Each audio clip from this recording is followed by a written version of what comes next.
Raríssimas, raríssimos e raríssimas, bom dia. René de Paula Júnior falando aqui no Radinho de Pilha, 23 de junho de 2025, segunda-feira. Eu juro que eu tinha trazido aqui, para essa nossa conversa uma série de coisas inspiradoras e fascinantes que eu fui consumindo ao longo do final de semana, mas eu estou tentando processar algumas coisas que, eu descobri, dois, eu vi agora de manhã e que colocam várias coisas em xeque. Então, por uma questão de honestidade intelectual e também porque simplesmente eu não ia conseguir falar ou pensar em alguma outra coisa, eu vou abrir o coração aqui porque isso, talvez essas pequenas coisas que não são pequenas, mas talvez tenham me abalado tanto. Vamos lá, acho que no final da semana passada, eu não sei se o Festival de Cannes já acabou, o Festival de Cannes de publicidade aqui no Brasil, ele ganha uma proporção muito difícil de entender, e eu nunca entendi por que o mercado brasileiro é tão viciado assim em prêmio, é uma coisa louca. As delegações em Cannes do Brasil são gigantes, tem um monte de peça fantasma, de prêmios que jamais deveriam ter sido concedidos. Eu nunca entendi por que essa discussão. Eu não sei, porque talvez eu não seja um publicitário de alma ou de coração ou de carreira. Às vezes eu preencho lá formulário, profissão, eu coloco publicitário por falta de imaginação. Mas não é essa a minha formação. Eu já trabalhei em várias agências, mas eu nunca entendi muito bem como funciona, como funcionam as paixões envolvidas nesse negócio. Mas eu me lembro de ter visto um post de alguém que estava justamente tentando manter os publicitários pobres, aqueles que não podem ir para Cannes pessoalmente, acompanhar essa coisa toda, manter os seus seguidores informados sobre as últimas tendências. E tinha ali um depoimento do próprio Edelman. Eu me lembro, eu trabalhei em várias agências já, e muitas dessas agências fazem parte de algum grupo, Eu lembro que eu trabalhei na Wunderman, que fazia parte do grupo sei lá qual, que daí tem várias agências dentro do grupo, e eu não lembro se a Edelman fazia parte do grupo que eu fazia parte, ou se eram outros caminhos, eu sei lá, eu sei que existia a Edelman, eu tinha amigos que trabalhavam na Edelman, e eu não sabia que o Edelman era o nome de alguém que ainda estava vivo. Então, pois bem, esse Edelman, que aparentemente ainda está vivo, deu um depoimento. A Edelman, se eu não me engano, era uma agência de assessoria de imprensa, eu não tenho certeza. De PR, eu não sei, eu não lembro mais. Mas ele foi dar uma palestra em Cannes que repercutiu, dizendo, olha, chega da gente tentar falar de causas sociais, de causas coletivas, do planeta, do clima. Não, isso não funciona, porque hoje as pessoas só estão preocupadas com elas mesmas, então a tendência agora é a gente justamente fomentar, a gente explorar justamente esse eu. Então chega de nós e viva o eu. Eu li aquilo e me senti tão mal, porque uma coisa é você constatar, o egoísmo, o egocentrismo, o individualismo, Uma coisa é você olhar em volta e perceber que qualquer sonho um pouco mais coletivo, um pouco mais social está indo para o buraco, Mas outra coisa é você achar que isso é uma coisa a ser explorada, que isso é alguma coisa que você tem que alavancar para ganhar mais dinheiro. E eu fiquei passado, obviamente eu devo ter feito comentários aqui e ali, eu compartilhei essa notícia nos meus próprios canais, fazendo os meus próprios comentários, o que obviamente não faz diferença nenhuma, porque afinal tem ali um cara ensinando você como a ganhar mais dinheiro com a miséria alheia, e tem eu tentando chamar a atenção para como não ganhar dinheiro.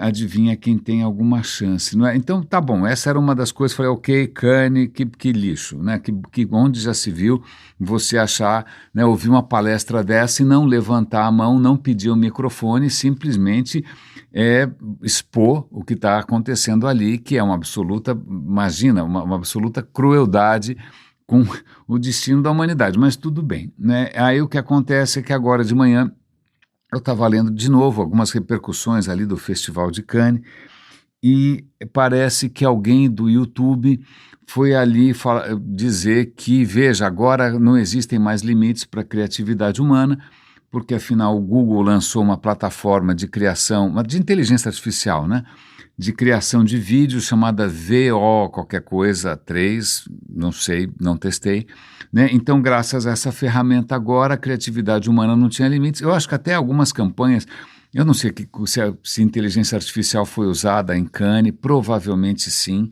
né? Provavelmente algum prêmio foi para quem era inovador o suficiente para usar essas ferramentas que, na verdade, então, vão devorar o negócio da publicidade. Eu não consigo entender a miopia por dinheiro, essa coisa tão insana. Ela não consegue detectar aquilo que é quase autocanibalismo.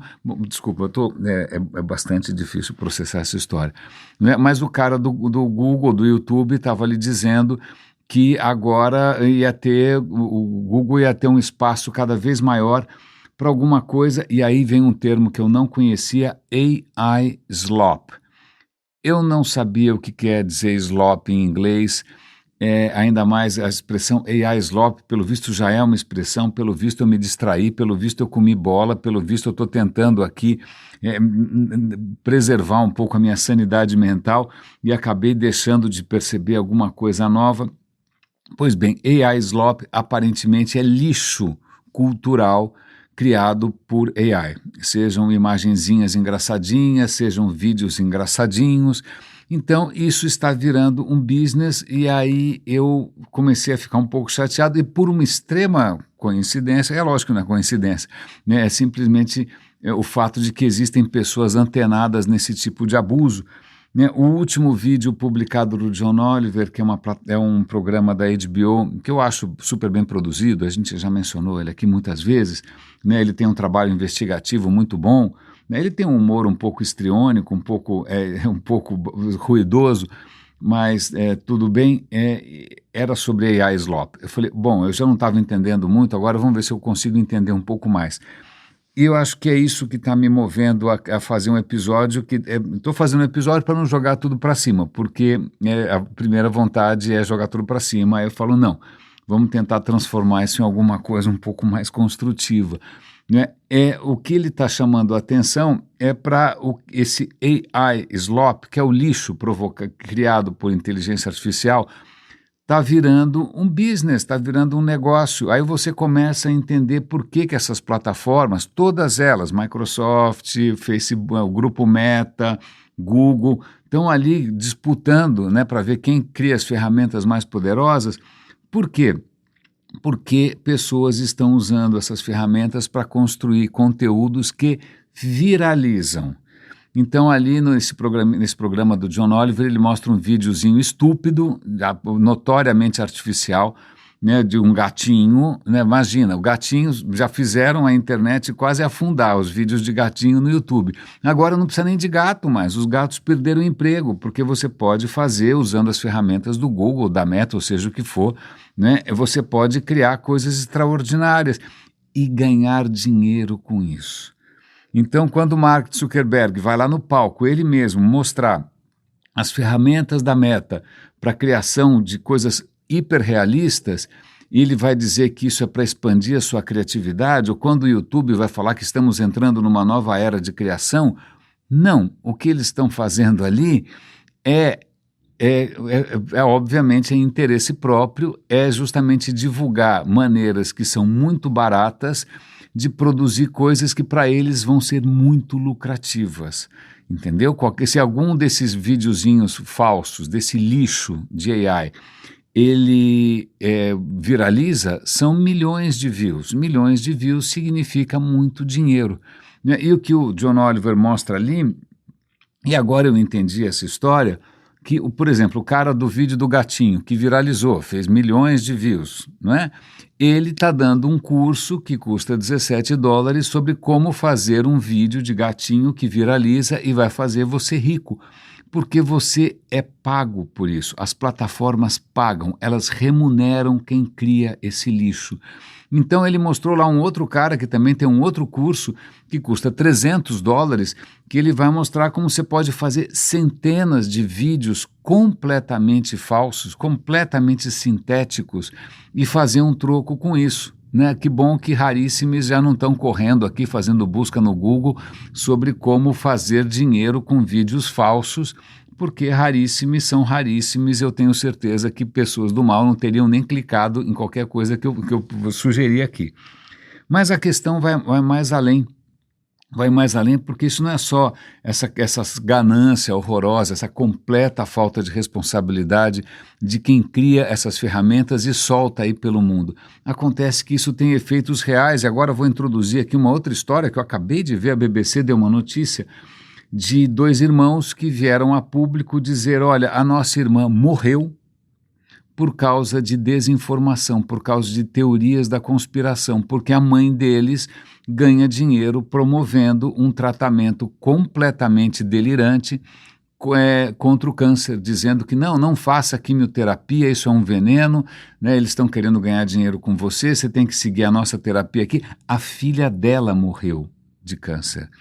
Por quê? Porque enfiaram goela abaixo da menina, não uma quimioterapia que poderia tê-la salvado, não, mas fizeram ela comer, sei lá o que, nabo, não sei que diabo que você tem que comer, nessa terapia esquisita, chama terapia de Gerson, se eu não me engano. Não é? Então veja, essa própria vendedora de teorias da conspiração, a filha morreu por conta dessas coisas estúpidas. Não é? E as pessoas vão acreditar nessas coisas malucas, e eu não duvido que qualquer um desses malucos que estão querendo ganhar dinheiro com teoria da conspiração vão usar imagens e vídeos feitos por inteligência artificial, e foi isso que o John Oliver mostrou. Ele mostrou ali umas imagens de inundação, de uma garotinha sendo resgatada de uma inundação, beijando o cachorrinho, uma imagem para você chorar 3 dias. A imagem é falsa. É tudo falso. Aliás, nos Estados Unidos, muitos serviços de emergência, de resgate, eles estão apanhando com isso, porque quando tem algum tipo de catástrofe, eles vão procurar na mídia social para ver se eles encontram, de repente, alguma situação que eles podem ajudar. De repente, é falso alarme, eles vão correr atrás de alguma coisa que nunca aconteceu, de uma inundação que não existe, de pessoas que não estão no telhado morrendo. Né? Então, veja, isso está atrapalhando a vida de quem quer ajudar.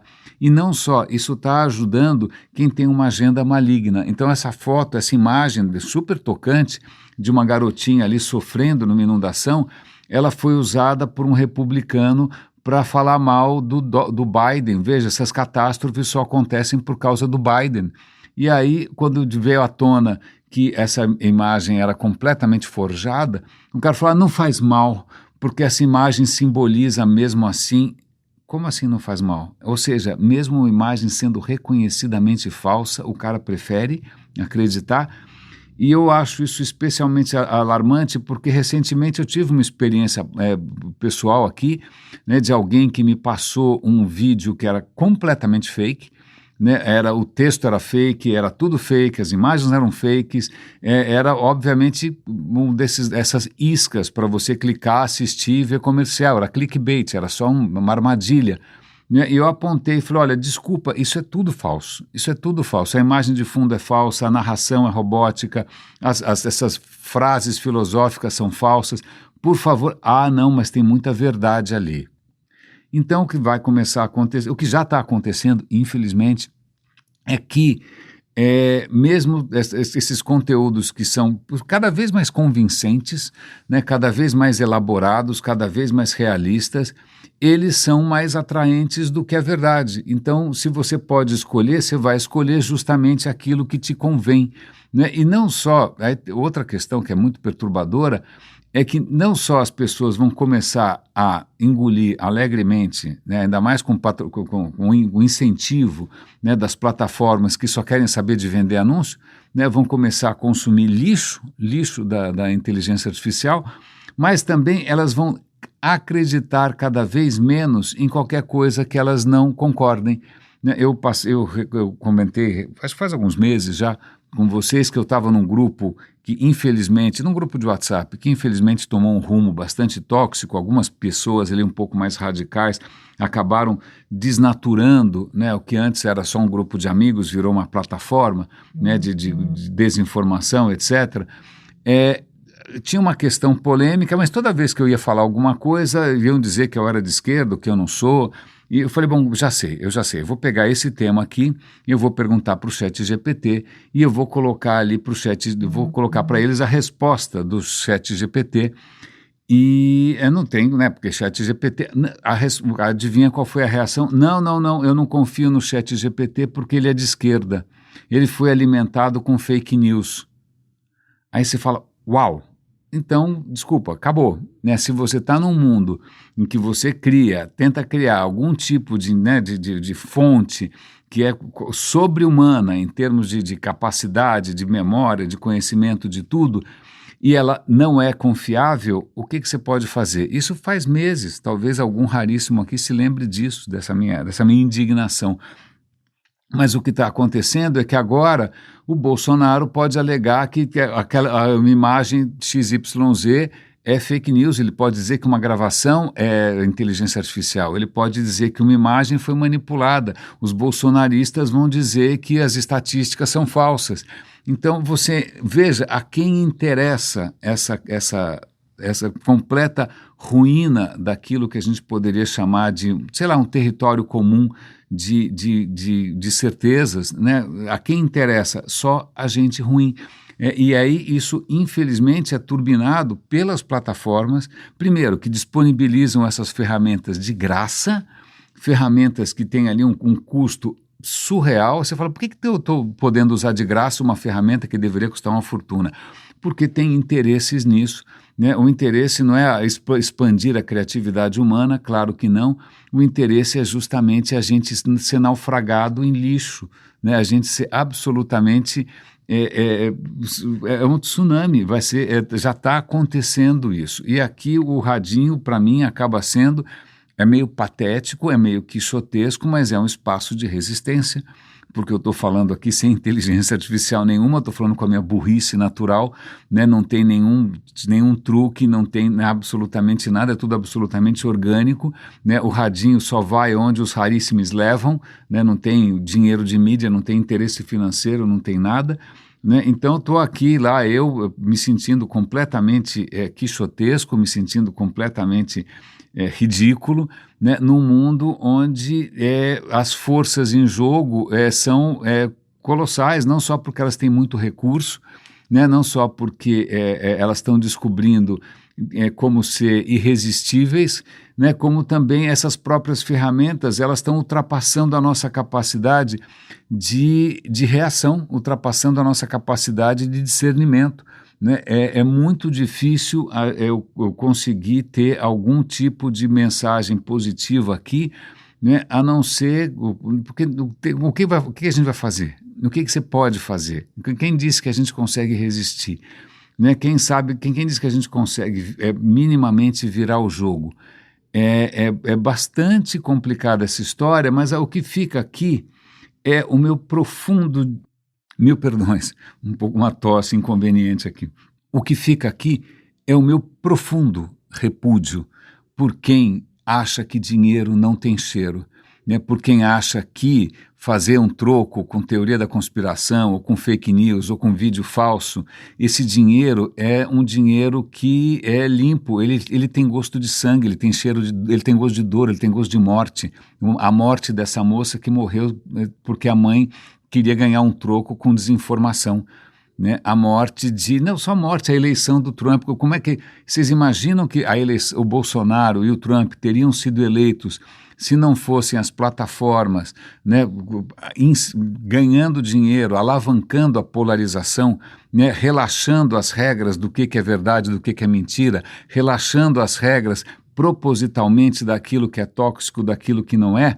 Então, veja, quando a gente tem um mundo onde quem manda é o Elon Musk, que é uma pessoa completamente... Eu nem tenho palavras para isso. O Trump, que é outra figura patológica, doente. Um Mark Zuckerberg, né? Um Jeff Bezos, pessoas que não são nenhum tipo de referência do ponto de vista humano, moral, político, intelectual. Não, são pessoas absolutamente desalmadas que não estão nem aí para o impacto daquilo que elas soltam no mundo, como o Trump soltou bombas, né, ali no Irã, imaginando que a gente nem consegue acompanhar o raciocínio porque não tem raciocínio. Né? Então, infelizmente, estamos, né, diante de um cenário que acho que o que sobra aqui é tentar abrir os olhos de quem ainda tem algum interesse, né, em coisas que não sejam ultraprocessadas, coisas que não sejam absolutamente açucaradas e artificialmente flavorizadas, tentar abrir os olhos para que realmente a gente está diante de um cenário muito, muito, muito complicado.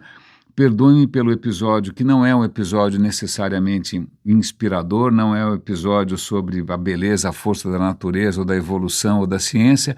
Na verdade, é um episódio sobre absoluta cegueira, absoluta ganância, absoluta ausência de senso de responsabilidade de quem tem um poder inacreditável. Acho que nunca na história da humanidade alguém teve tanto poder quanto esses caras têm. Um poder sobre o que é real e o que não é.